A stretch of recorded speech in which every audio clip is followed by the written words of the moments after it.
benefits of multicultural involvement.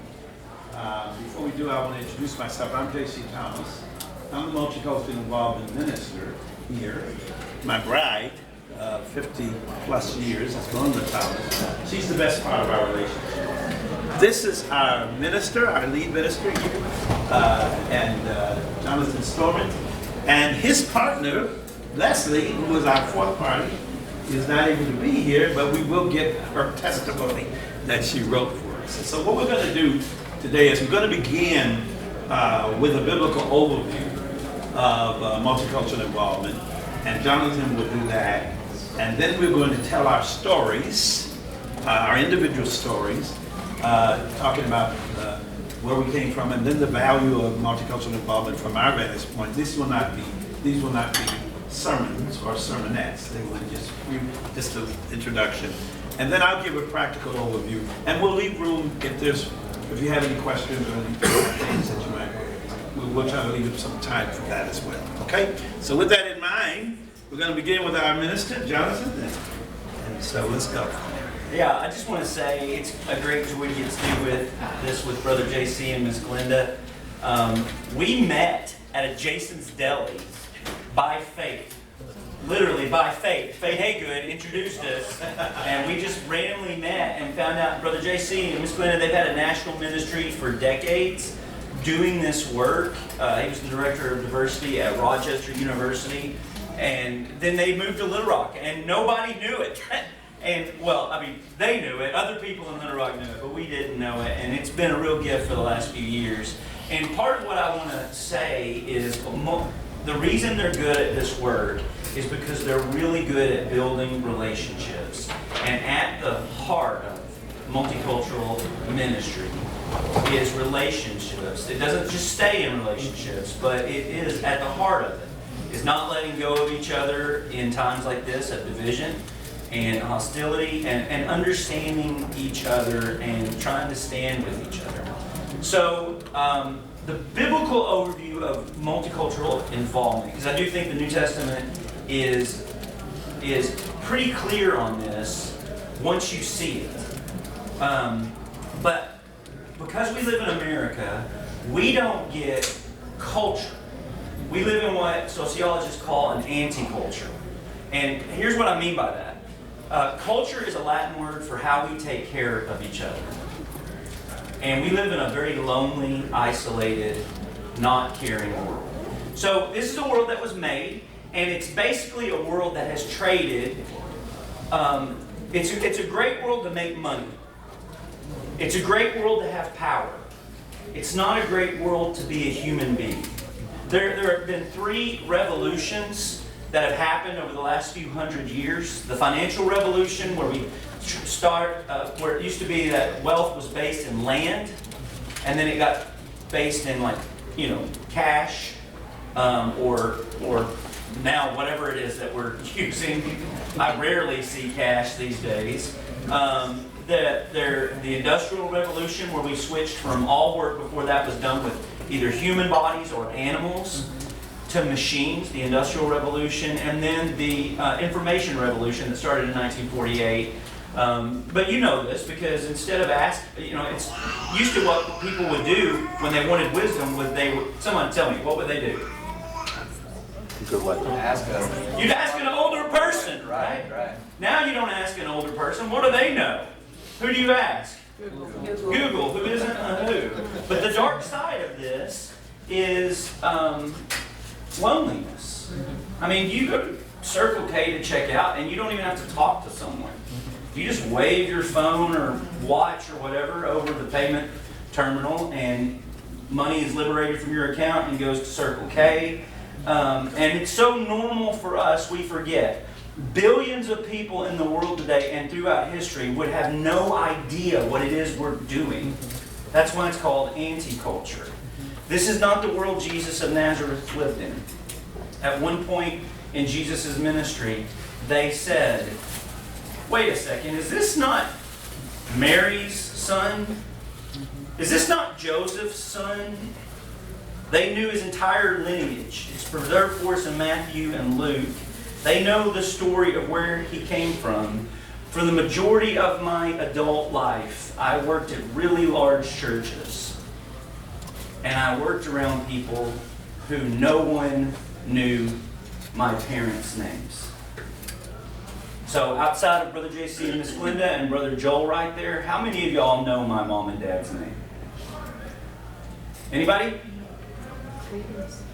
Well, yeah, you can't. Yes. You said it yesterday. That's true. That is true. Okay, sorry. Yeah. I would be in rooms full of thousands of people and no one knew my parents were. Cletus, by the way, now you won't forget it, and Nina. And you certainly wouldn't know that my grandparents, Roy and Dale and Carnes, or my Aunt Maddie, or my Uncle Blondie, and Rexanne, and Ricky, and Vicky. And the reason you don't know my parents' names is because I am a winner in modern society. You can gauge, in fact, this is a fun little party trick to try out. You can gauge with remarkable precision how much status someone has with this question. How often do you interact with people on every day who know your parents' names? And the less that number is, the higher your status. And chances are, the more lonely you are. This is the great paradox of our time. We live in a place where people it's a great place to make money and have power and status. It is not a great place to be a human being. Now what's interesting to me, and why we're starting the Bible with this series, is this is not the first time these three revolutions have happened in human history. All three happened in a significant way in the Roman Empire. The Roman Empire was the first to systematically mint coins as a medium of exchange throughout the empire. The Romans didn't have engines the way we do today, but they had Roman engineering, which expanded the world, Roman engineering with the aqueducts and the road system. And because they conquered the world, they absorbed the vast knowledge across Greece and the Mediterranean and North Africa, and all of this created incredible abundance and prosperity, especially for the few people, mostly men, that we still remember, the philosophers and generals and leaders and writers and poets who made a name for them in this new world of abundance. But that personhood, that distribution was profoundly unequal. Very few people, and this is true, almost no one in ancient Rome was seen as persons. The word person actually it's a legal meaning. It means to have a face before the law. And the only people who were personas were the paterfamilias, Roman citizens who were the male head of the house. Other than that, you could be discarded, you could be punished, you could be killed without any sense of injustice or unfairness or anything like this. The 25% of the Roman Empire were slaves, not because of race back in the day, but because of commercial or military misfortune. And one of the interesting things that happened to slaves was how they were named. Because the Romans were very practical people. They were very efficient people. And if you didn't have the prospect of becoming a person, you didn't really need a name. So they would just name you by the order of your birth. First, second, third, fourth. Third, Tertius, Quartus, Quintus. Or maybe you had a child born to a slave woman and that child was always going to be a slave, so you would name them Useful or Onesimus. And this brings me to the most stunning chapter in the New Testament. It's the least quoted chapter in the most quoted book of the Bible. Might just mention it a little bit, but the reason we don't preach on it is because it's basically a collection of names. What do you call it? The Directory of the Roman Church of Christ? Right. And it's this whole bunch of people that Paul wants to greet by name. So there's this guy named Gaius, who's a guest, Aristus, who is the CFO of the city. So it looks very Greco-Roman when he's doing this, because the Gaiuses and the Erastus of the world dined together back then. That's how they got stuff done. They treated one another with respect and all that stuff, but they're not the only ones in this room. And here's where things depart drastically from the rest of how Rome did things. Because the names, open your Bibles to Romans 16 if you haven't. And just go through this list of names. The names tumble out in Paul's memory and with amazing diversity, right? Men and women, almost as many women as men, and that was there is. You can put this up against any other document in the ancient world, and you are not going to see that. Any other document in the ancient world. There's Greek names, Tryphosa, Jewish names, Mary, Roman names, Julia, high status names, Aquila, which means eagle. So Americans beat your chest when you hear that or whatever. Common names, Urbanus, which means city dweller. It would have been like Jim or whatever today. We can infer there are some younger, Rufus, whose mother Paul knows, as well as those who are probably older, like Narcissus, which these people are probably the paterfamilias, along with Aristus and Gaius. They would have been the only people that considered persons by everybody else on the outside. There are Roman names, Greek names, women's names, men's names, names that are high status clearly, names that are very low status, free names, names that are associated with slavery, and all of them are kind of jumbled together. But the most stunning one to me is in verse 22, and I want somebody, if you don't mind, somebody in the back who has it, stand up and read verse 22 really loudly so everyone can hear. I, Tertius, who wrote down this letter, greet you in the Lord. That's it. Do you know what's happening here? This is unparalleled. This is what a New Testament church was. They didn't have to have a special program called Multicultural Ministry. This is just what it meant that Jesus was the Son of God. So Paul, this highly trained rabbi, has done writing this letter, and the way they did it was there was a scribe. This is someone who is a slave who was trained to take down the words of free men. And at the end of this, would have probably taken several hours, Tertius, third-born slave, notices that Paul has stopped talking and that he's looking at him. And Paul says, go ahead, Tertius. Greet them. You're a brother in the Lord. Greet them as well. Is it any wonder the early church grew? Brother JC?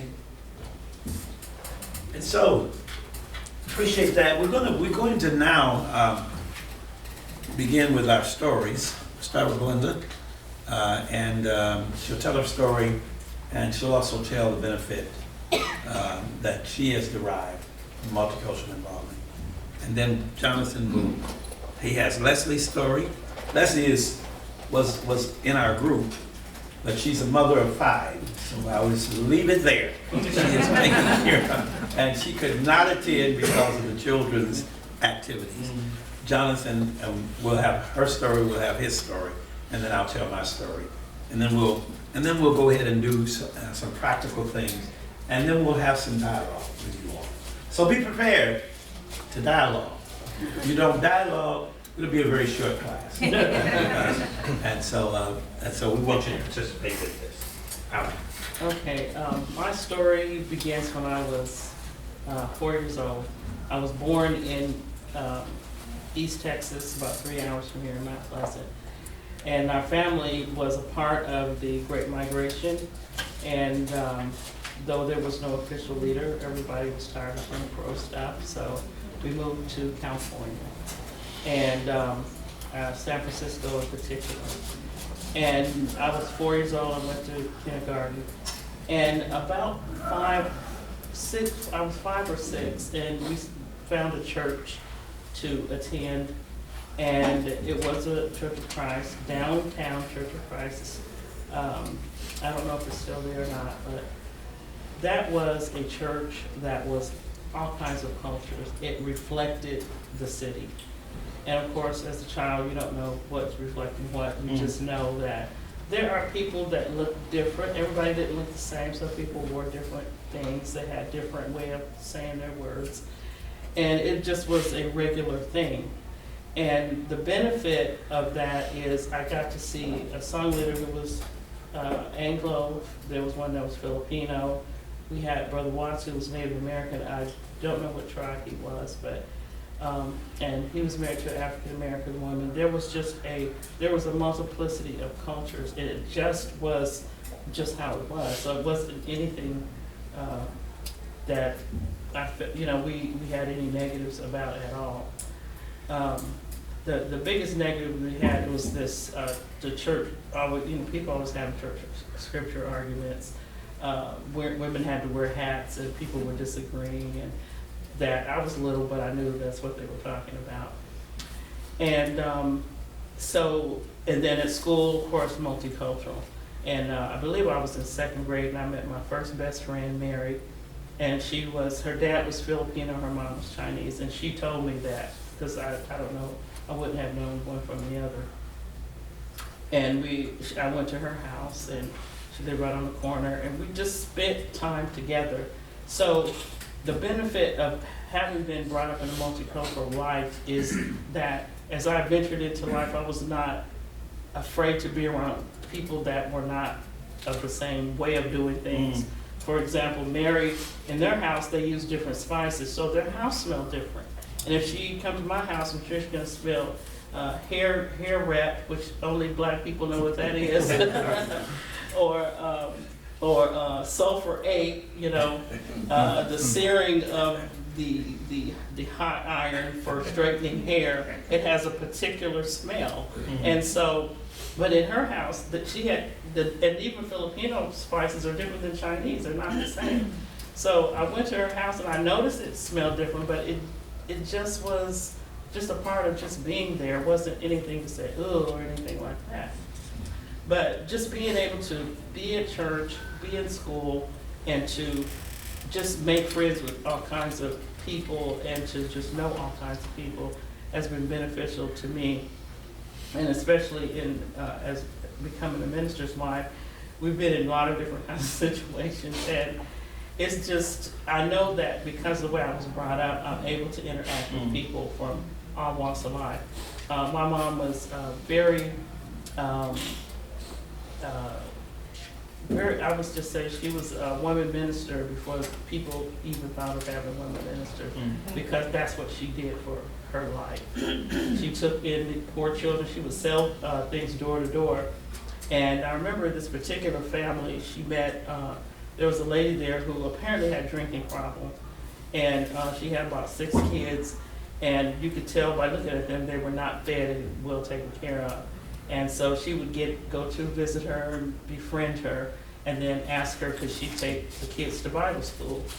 And so she would, but what she would do is come get them early and get them cleaned up and put clothes on them so they would look good. And so after church, they would come to our house, eat dinner with us, and then she would take them back home.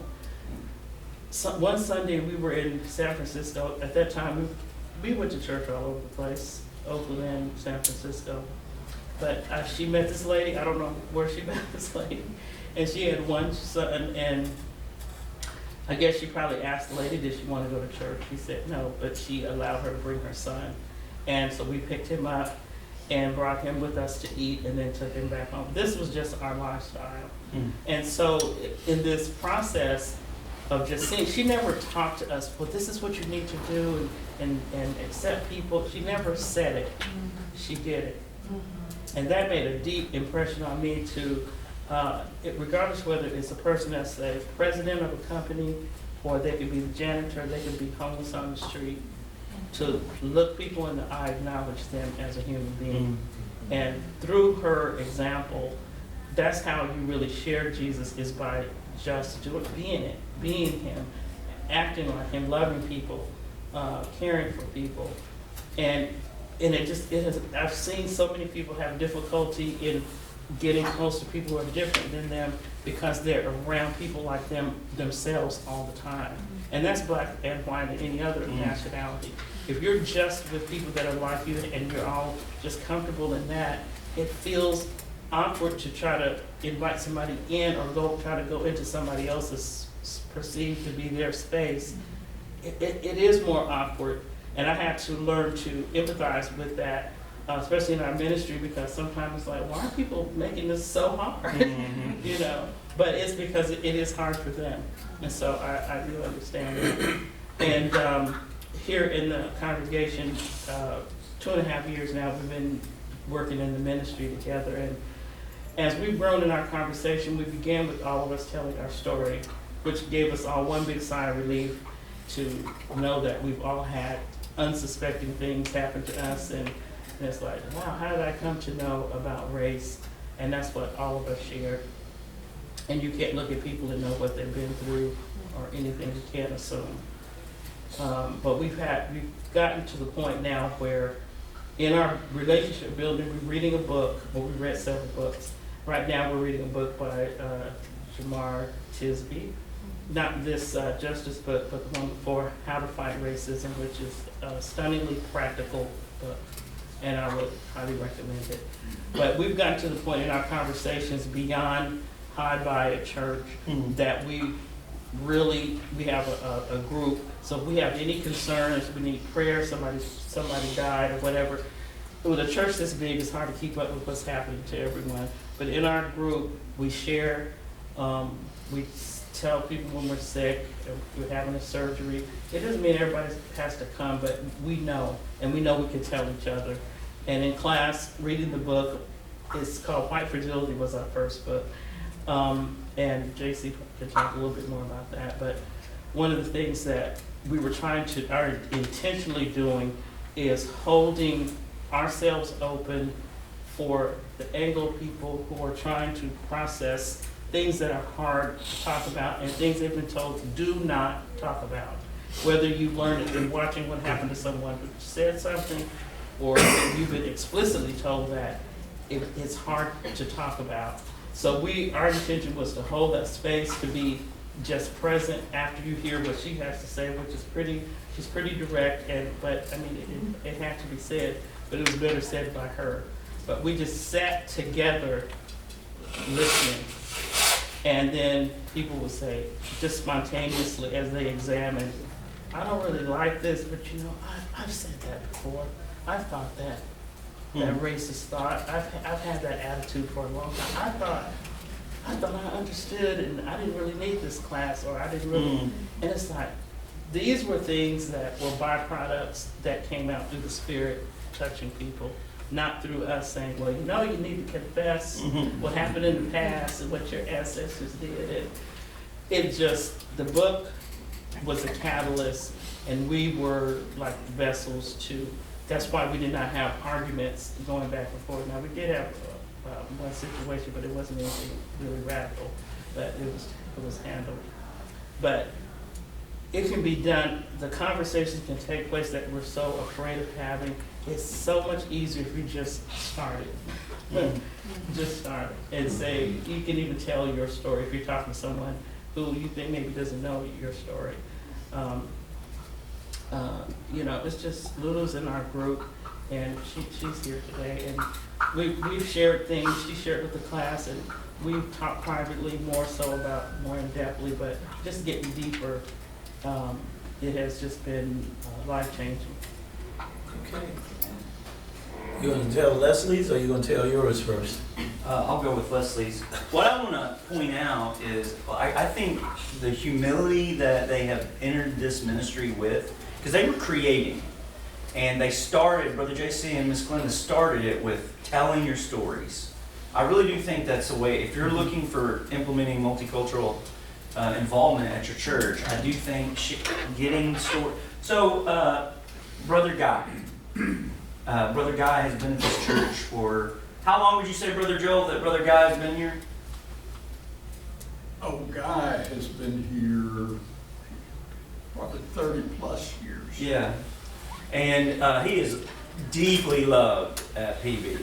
And a lot of people know him, and it was like our first couple of years here, he told, like people asked him specifically, tell us your story, and he talked about growing up in a certain town in Arkansas and knowing about a lynching tree that was there, that there was an implicit threat. And everybody in the church, this is not the news channel, this is Brother Guy. And it hit different. And people people could hear that, and it made them start paying attention to stuff a little bit differently. I just highly recommend this kind of model that they're bringing. My wife, we have 5 kids, and 3 of them have 6 basketball games right now. So I am doing this. My kids are not happy, but Leslie wrote what she wanted to share with y'all about her life. She grew up in Dallas.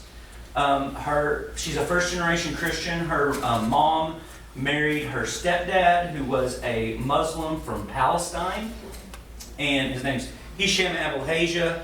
And so for the first 15 years of her life, actually 17 years of her life, she grew up with Hisham as her primary father figure, learning about Ramadan, big feast, little feast, all that kind of stuff. And one of the things she noticed was, I mean, this was her normal, right? One of the things she noticed, her stepdad had 2 masters and worked as a server at Denny's. And that was, this is a different level of, cultural challenges, but she saw people treat Hisham differently. But she grew up in the Mesquite area, which is a pretty diverse area of Dallas, and she just thought all this was kind of normal. One of her close friends, when they were in 9th grade, they had been close friends up until then, but her friend was Hispanic, and at one point she went over to her friend's house like she had done 100 times before, and her older brother said, no, you cannot come in, because she was a gringo. And when Leslie kept trying to go in, he told her to go home and had a conversation saying you can no longer be with her friend, saying to her friend you can no longer be friends with her. And they were both sad about it, but her friend said she needed to go learn her own culture and immerse herself into that group at school. And that group was a Hispanic group. She told me one story, and I was like, I ain't telling that. I want you to tell that story, but it's just every person probably has a core memory of interacting with a group and making a mistake, and learning pretty quickly.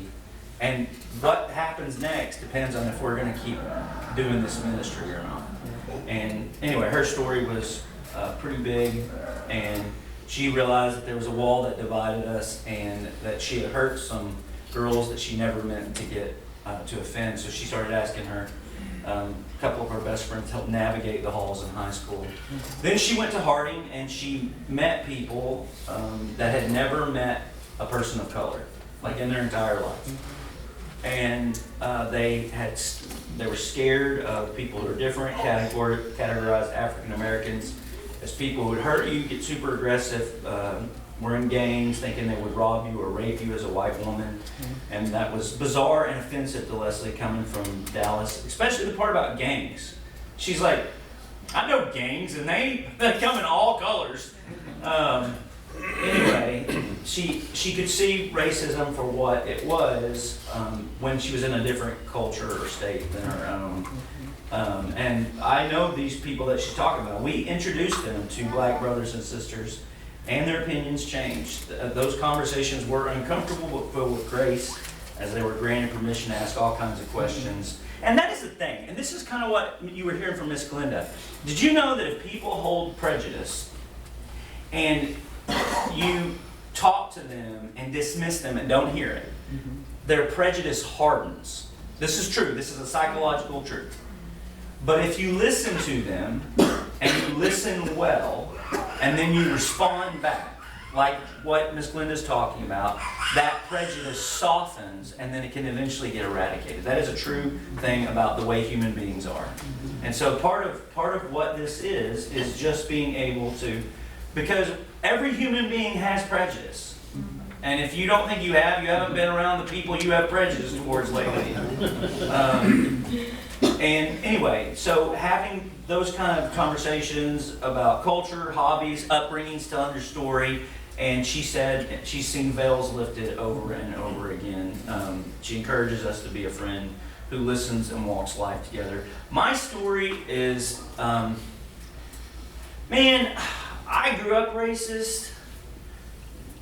I mean, I said all the words. Growing up in Benton, Arkansas in the 80s, it's just in the air. And the little boys that I hung out with, that was just stuff that we did. And I'm obviously very embarrassed and ashamed about that. But I will tell you this. Let me say it like this. There's a philosopher named Feuerbach. And I think every Christian needs to pay attention to Feuerbach. Hundreds of years ago, Feuerbach said, there is no God. All there is human wish fulfillment. So we're afraid of death, so we invent a God who gives us heaven. And all of our religious is just us projecting our desires onto the future. Karl Barth, one of the greatest theologians of the 20th century, said, yes, this is true. And this is where true Christianity must depart. Because if you want a God, you don't want a God like this. A God who dies naked and ashamed on a cross. No human being would invent that. Right? In other words, when you meet Jesus of Nazareth, you are bumping into something real. Something that is beyond what you made up.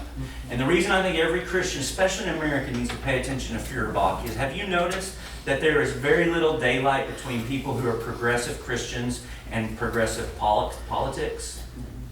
Have you noticed there is very little space between conservative Christians and conservative politics? Have you noticed this? In other words, we don't get to make this stuff up. And if your Jesus votes like you, looks like you, treats people that you don't like the way you do, Feuerbach's got a point. Am I right? We don't. So here's my story. When I was 12, my parents started going to this 10-person church. And there's this guy named Brother Foy, who was a missionary, who got his master's from ACU, and Brother Foy was crazy. And I mean that in every way possible. His niece, Miss Melba Lemons, goes to PV, and she's like, oh yeah, he was crazy. He was nuts, chemically imbalanced, all that stuff. Brother Foy changed my life. Took out a loan for me to go to Harding as a poor kid, all that stuff. But what I remember is in the late 80s, early 90s, when everybody in Benton, Arkansas is racist, Brother Foy was not.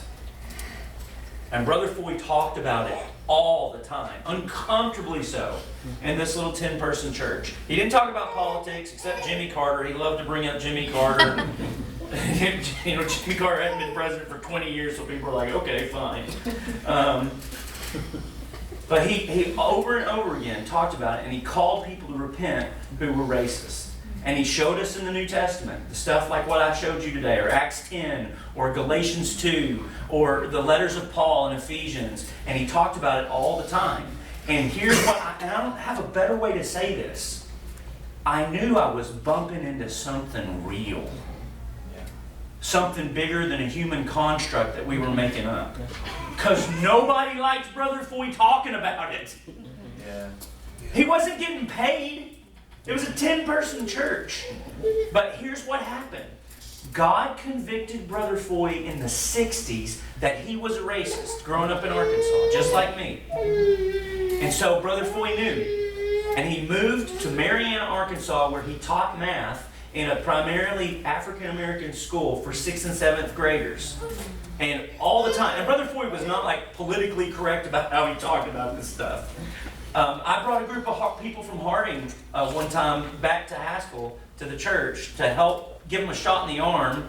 And it was just the people on my hall. We go, there's like 30 of us. He gets up and he's like, oh, so glad you're here. I couldn't help but notice there's no African Americans with you this morning. This is like not going well. All my college friends are like, we woke up early, man. We don't want to feel like we stumbled out of a Klan meeting, Brother Foy. But hey, this is Brother Foy. And I'm telling you, what it did to me was, there was lots of uncomfortable moments. But looking back, when I read Feuerbach, I'm like, you didn't know that. Because I was bumping into something real. And the thing you want to pay attention to of Jesus is not just where he agrees with you. That's right. But where he stands against you. Yeah, And that's where you get to decide whether he's Lord or not.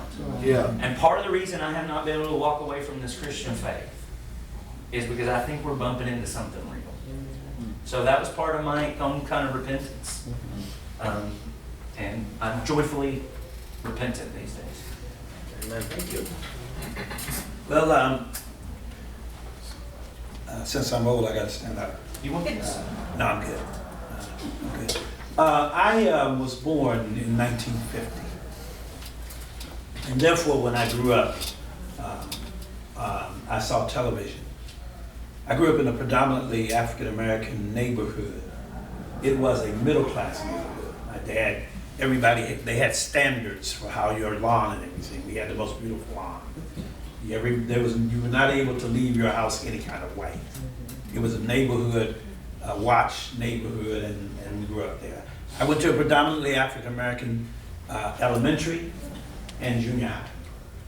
And the only time I went to a school where it was predominantly Anglo, I don't use the term white because it's a social construct. It's not an accurate term. Anglo is a more accurate term, and so therefore I use that. But that was in high school. What I saw on television was Anglos hated me. They hated people who looked like me. You know, when they talked about the bombing last night, I'm old enough to remember all that, the day that it happened. When they talk about any of the things that civil rights movement, I followed all of that. And I knew that Anglos hated me, and as a boy, a young boy, I said, you know what, I'm gonna hate them back. And I developed a genuine animus in my heart because everything I saw convinced me that I was not accepted. I never felt inferior. I felt, I had the Mr. T philosophy. I pity the fools. So I never felt that way, but I did have this animus. It was a genuine animus because everything in my experience validated that these people were no good. You know? And so I grew up with that in my mind and in my heart and what have you. When I went to high school, that was further validated. And so I gave as good as I got. You come my way, okay, that's unfortunate for you.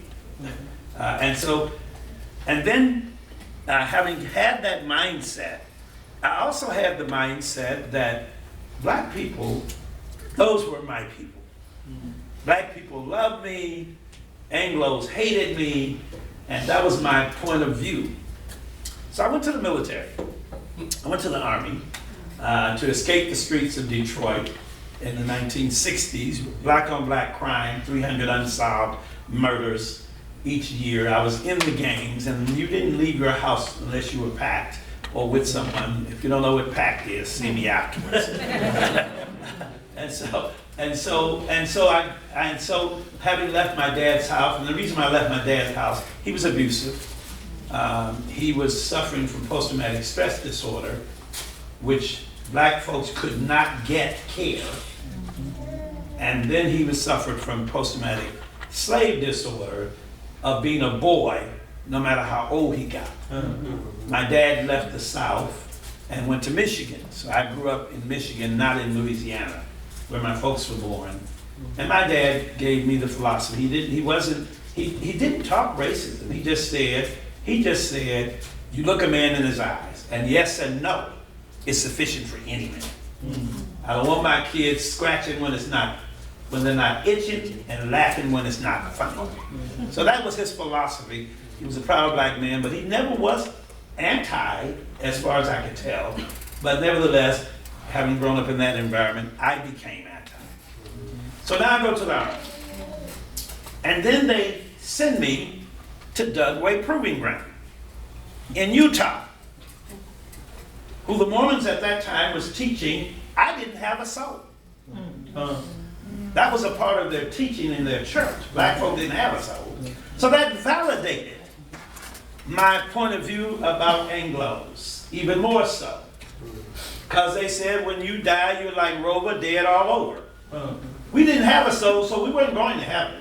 I don't know where we were going. We just went out of existence. I don't know, I guess. And so all of that validated that. So then I come home from the military.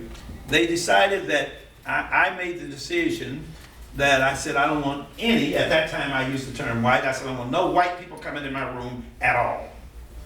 Well, that doesn't work very well in the military. Because in the military, you know, most of your supervisors, most of your COs and NCOs and people that were outranked you were Anglo. And so they decided we need to get him out of the military. So they sent me home for a 14-day vacation, you know, which is called leave. And then they were sending me to Colorado Springs, to Colorado, Fort Carson, rather, Colorado, where they were going to process me out of there. So I go home, and I just decided I ain't going back.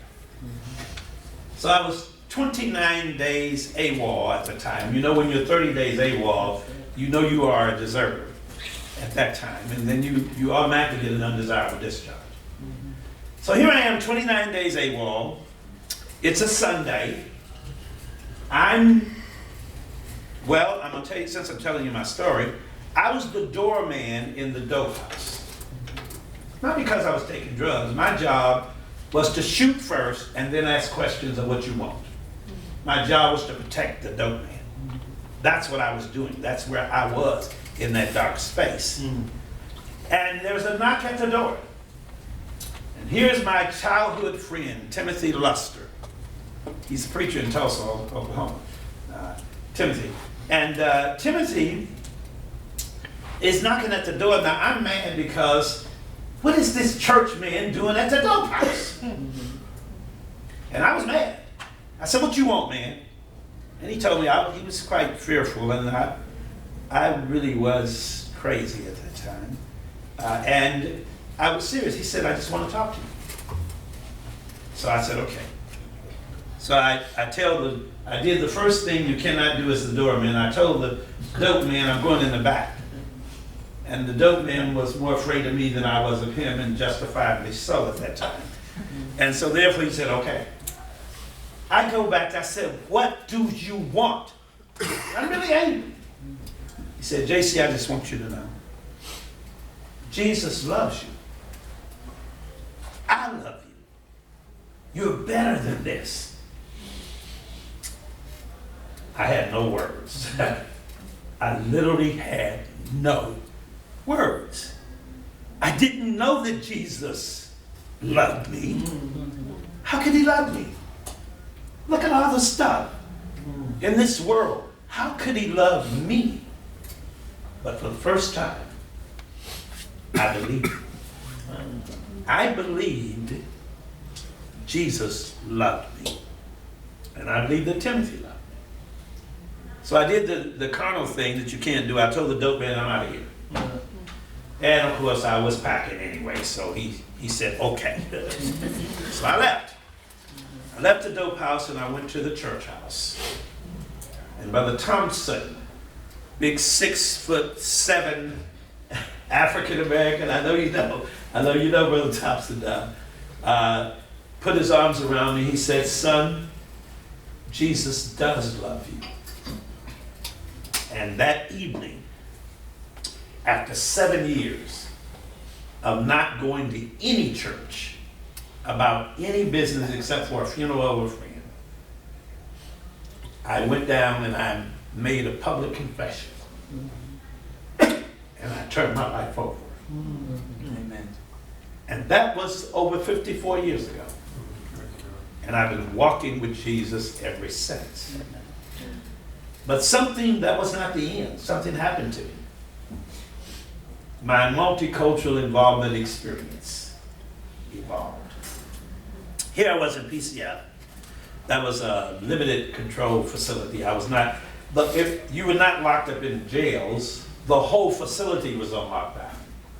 So if you ever dared to go to try to get out of there, you would have been shot to death. So you could free in the facility, they're gonna process me out. Now I've genuinely come to Jesus. And I'm about to be processed out of the army. So, since I've always been an egghead, I just read the UCMJ.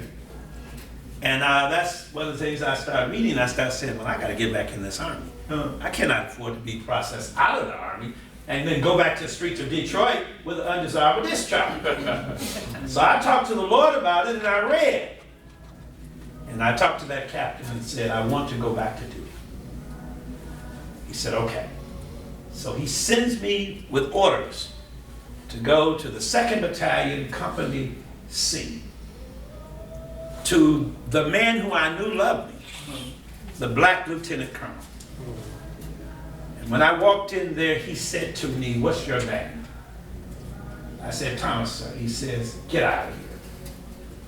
I don't want you. And so he literally dismissed me from his office and sent me back to PCF to process me out of the military. The black man who I loved. This was a problem for me. Because surely he would have accepted me, but he didn't. And then, having read the UCMJ, I went back to the captain and said, I want to go back to the military. He says, well, the lieutenant colonel doesn't want you. I said, if you get orders from the 6th Army, he has to take you.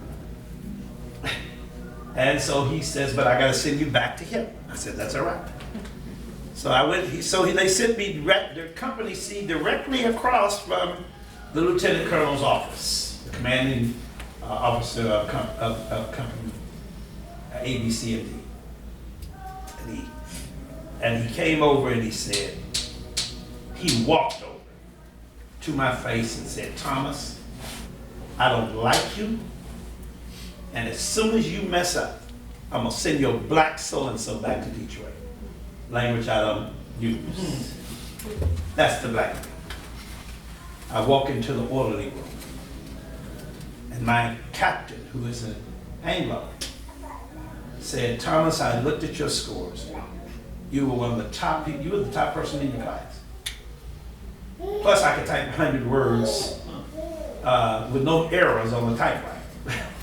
He says, I want you to come in here and work with me. And I want you to know that nothing you've done in the past will ever be held against you. So the Anglo who I hated accepted me. And the black man who I loved rejected me. And I had what is called a paradigmic cataclysm. I mean, everything just crushed in. But that was my awakening to multicultural involvement. And then this former black man with hatred and animus in his heart towards all Anglos was elected to be the company racial harmony representative. And from there, from the company then to the battalion, and that lieutenant colonel recommended me and accepted me, and then recommended me to be the company brigade, to the brigade representative. And then I was recommended to be the company racial harmony council representing that whole section. And it's ironic, but that's where, and I'm one of the ones who helped to develop the racial relations model that they still use in the U.S. Army. We created that in 1970. So here I am. So what did it do for me? It changed the whole way I looked at life and the world. And then coming here to this church, which I did not intend to come, but Jonathan and them, I had stopped doing this work, although I had done the work across the nation. One of my concerns was that I told Glenda, Anglos want to talk about it, but they don't want to do anything about it. And Jonathan and them talked to me, and Josh, and then they said that we want you to come, and so they asked me to develop this ministry, and they said, we want to do it, but we don't know how, is what y'all said. And so I've been here, it'll be 2.5 years, and then I'm really going to retire this time. But I'm still going to be a part of this church. It's my church home, and we'll be here. So what are some of the benefits? And I need to give you a few minutes, so let me just breeze through them without comments. Let me give you six benefits that I think of multicultural involvement. It allows us to overcome our preconceived notions and our prejudices. When you interact with real people as opposed to those people. When it's Jonathan instead of that white man. When it's JC instead of the black handsome man with gray hair. Since I'm talking about myself. That becomes a different thing. It helps you to overcome. Secondly, it allows us to stop, engage in othering people. Because it's no longer that group of people. It's not Anglos or black people or Hispanics. It is this person by name. You know? Number three, it enables us to develop an appreciation about differences. If you don't really know anything about differences, how many people you in here are married? Okay? I'm just going to assume that your spouse is a different gender than you are. I'm just going to assume that. And if not, don't worry about it. You don't have to say anything about it. But recognizing the differences. Isn't it fun? Come on now. Isn't it fun to engage in a person of a different gender? Y'all didn't get that. Yeah. I can't help y'all. Y'all didn't get that. Is it fun or is it not fun? It's fun. When you learn to accept the differences, that is how you develop. You go from the I to the we to the us, because you now get the experience of being able to deal with both sides. Fourthly, it allows us to expand our awareness of the world and then of our world. Yeah. It's amazing how people are so very varied and the things we can learn when we interact with different people. Fifth benefit, as I see it, it helps us to see the value of the Great Commission. It's one thing for him to say, go and make disciples of all the nations. It's another thing to actually be engaged in the process of doing that. Gives you another dimension. And then number 6, it allows us to engage in the work of peace, which is what he preached about this morning. Mike did a great job with that. Peace really is a Greek word that means wholeness, oneness. It's the opposite of fragmentation. Without Jesus, we are fragmented, our lives are. He makes us whole and then makes us one and enables us to engage in reconciliation.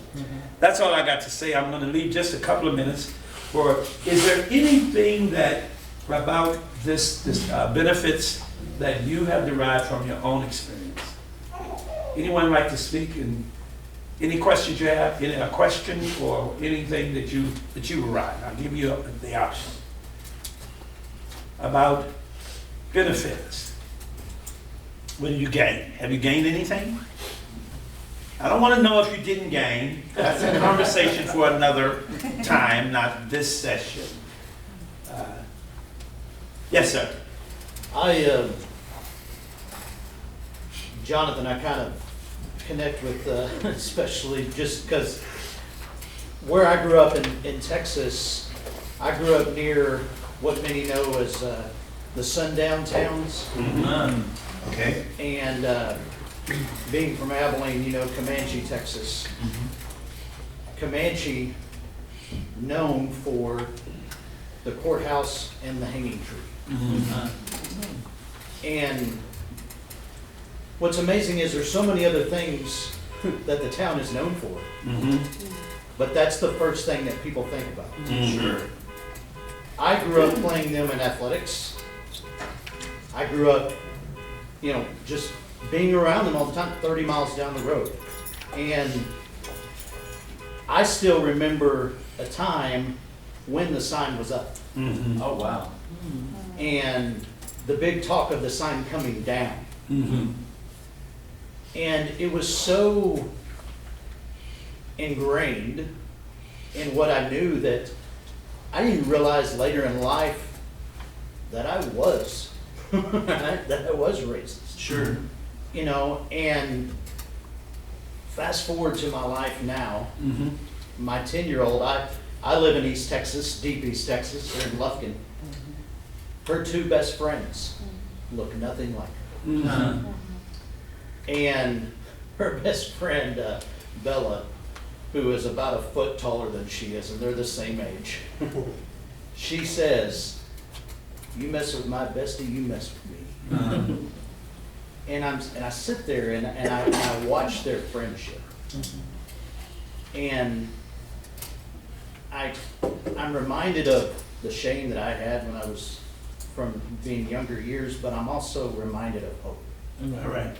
You know, and I think of learn from the children, right? Let the children come to me, and just that it's not no, I'm going to intentionally go out and choose a, a friend, a black friend or whatever, you know, it's just, it just organically happened. And it gives me hope. And I learned so much from her, and it just, but then we'll go and we'll be in town or whatever, where she's with us at all times, being the bestie. And even in the midst of hope, I still see people watch us as we walk by. Yeah. And kind of looking at us. And so I remind myself that even though there's hope, there's still work to be done. Yeah. Thank you so much. Let's give him a hand, y'all. Thank you.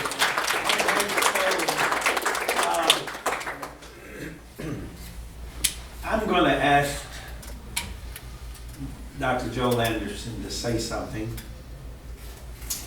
And the reason why I'm going to ask him to say something is because he's one of the primary reasons of why I'm here at this church.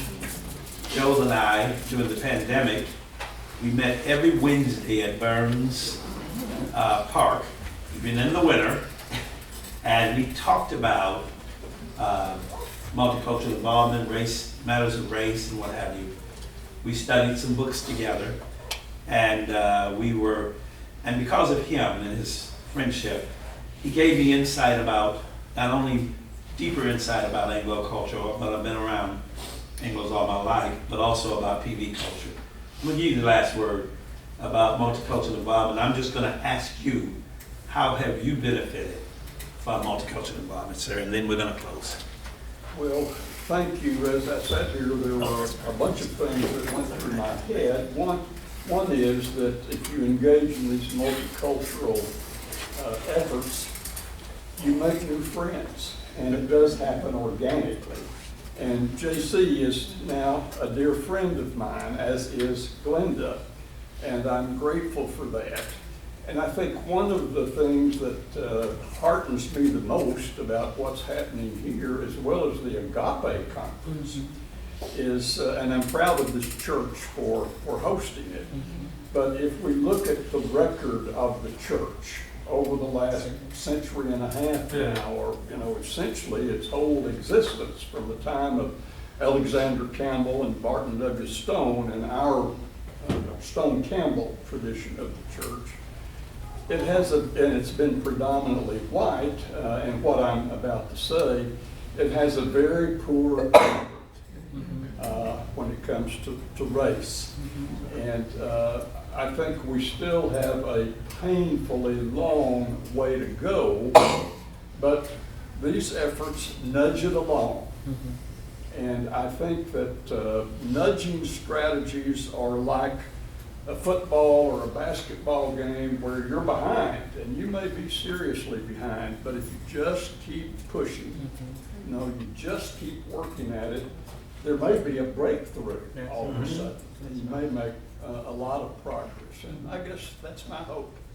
Okay, God bless you. Thank you all so very much for coming to this discussion. I told you you're going to be out on time. They said it was an hour. It's exactly an hour.